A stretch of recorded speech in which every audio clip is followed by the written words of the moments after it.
Hello, ni chef Sayinzoga. Nizere kumeze neza. Nk'iyi nkuru nkuzaniye ivuga ku Muri Detox Drinks. Ngiye kukubwira ingaruka nziza, nkubwire n'ingaruka mbi za detox drink ku mubiri, ndetse ndanakugira inama z'uburyo bwiza bwo gukoresha detox drink ku buryo bitakugiraho ingaruka mbi ku mubiri. Gusa disi wasanga nawe umeze nk'umumama tubana mu gipangu ukoresha detox drink, ariko akabazi yuko umumaro wazo ari ukugabanya ibiro byonyine.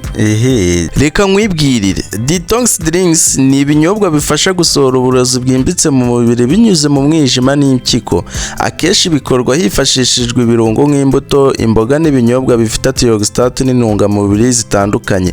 Ibi binyobwa bikoreshwa cyane n'abantu bashaka kunoza ubuzima bwabo, kugabanya ibiro cyangwa kugira ubuzima bwiza. Dore ingaruka 5 nziza zibaho ku muntu wakoresheje detox drink neza. Ingaruka nziza ya mbere ni uko detox drink zigabanya amavuta mu mubiri, kandi ibinyobwa nka green tea bifasha umubiri gutwika ibinure. Ingaruka nziza ya kabiri ni uko detox drinks zifasha igogorwa. Detox drink zifite fibre n'amazi menshi bifasha igogorwa no kugabanya constipation. Ingaruka nziza ya gatatu ni uko detox drink zitanga antioxidant mu mubiri. Ibinyobwa nk'amazi y'inanasi na beterave bifasha umubiri kurwanya radicals zangiza uturemangingo. Ingaruka nziza ya kane ni uko detox drink zongera imbaraga n'ubudahangarwa bw'umubiri. Hari ibinyobwa bimwe bifite vitamine C na minerals zituma umubiri ukora neza. Ingaruka nziza ya gatanu ni uko detox drinks zongera amazi mu mubiri. Detox drinks zituma umubiri ugira amazi ahagije, bigatuma uruhu rumera neza. Izo nizo ngaruka 5 nziza zibaho ku muntu wakoresheje detox drinks.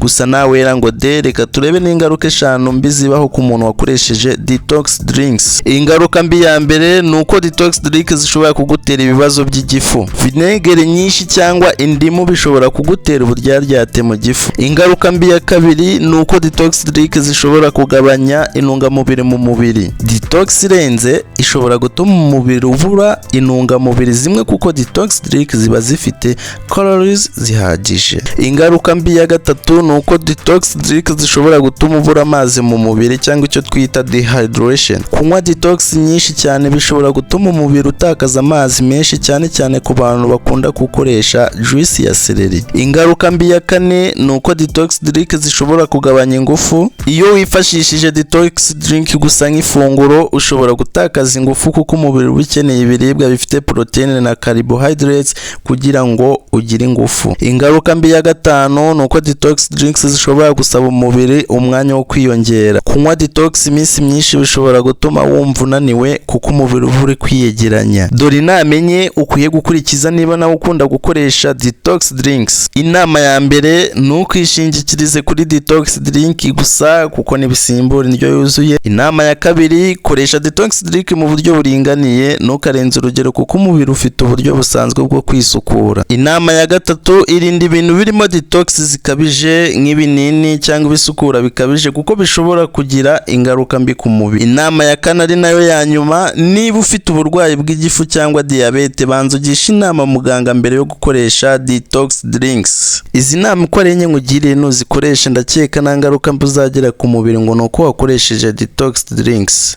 Dore urutonde rwa detox drinks wakoresha mu rugo. Rimwe, turahasanga amazi y'indimu na tangawizi, aya ngaya afasha igogorwa kanatanga vitamine C. Kabiri, turahasanga green tea ikungahaye kuri antioxidant kandi kanafasha umubiri gutwika ibinure. Gatatu, turahasanga juice ya beterave na karoti, iyi ngiyi ifasha mu kongera amaraso no gutanga iron mu mubiri. Kane, turahasanga amazi y'icunga n'imboga, kokombure, minti, lemoni, harimo amazi menshi afasha gusukura umubiri. Gatanu, turahasanga eposide vinegar, ugateranyaho ubuki, ugateranyaho amazi. Ibi bifasha igogorwa, ariko ntibyemewe ku bafite igifu cyoroshye. Mwakoze kubana nanjye chef Sayinzoga, gusa ntabwo nakemera ucika udakoze subscribe. Hangane wijijishe ukande subscribe, kandi unasharinge ku inshuti zawe. Niba uri kuri TikTok cyangwa kuri Instagram, naho hihangane ufollowing unakande like, unasharinge ku inshuti zawe, zijye ziza zunguka ubumenyi bwinshi cyane bugiye butandukanye, bujyanye n'igikoni cyangwa bujyanye